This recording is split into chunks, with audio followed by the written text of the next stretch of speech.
ta daɗe ɗin nan ta fara kwararrabewa fa sai ta ce kaga yanzu abinda za a yi bari su rika zuwa joint suna zama sai su ce sun zo shan ice cream sun zo sayin biredi ba wani ice cream suna shan ice cream suna haka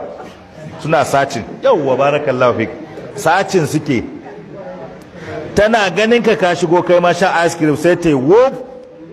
ta je ta biya ma ice cream ta biya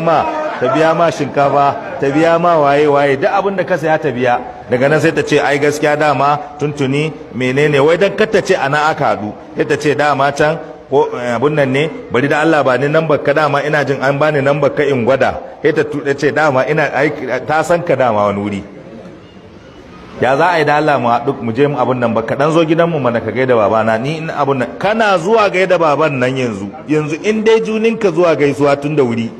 baka shirya ba sunanka sorry ko sunanka daidai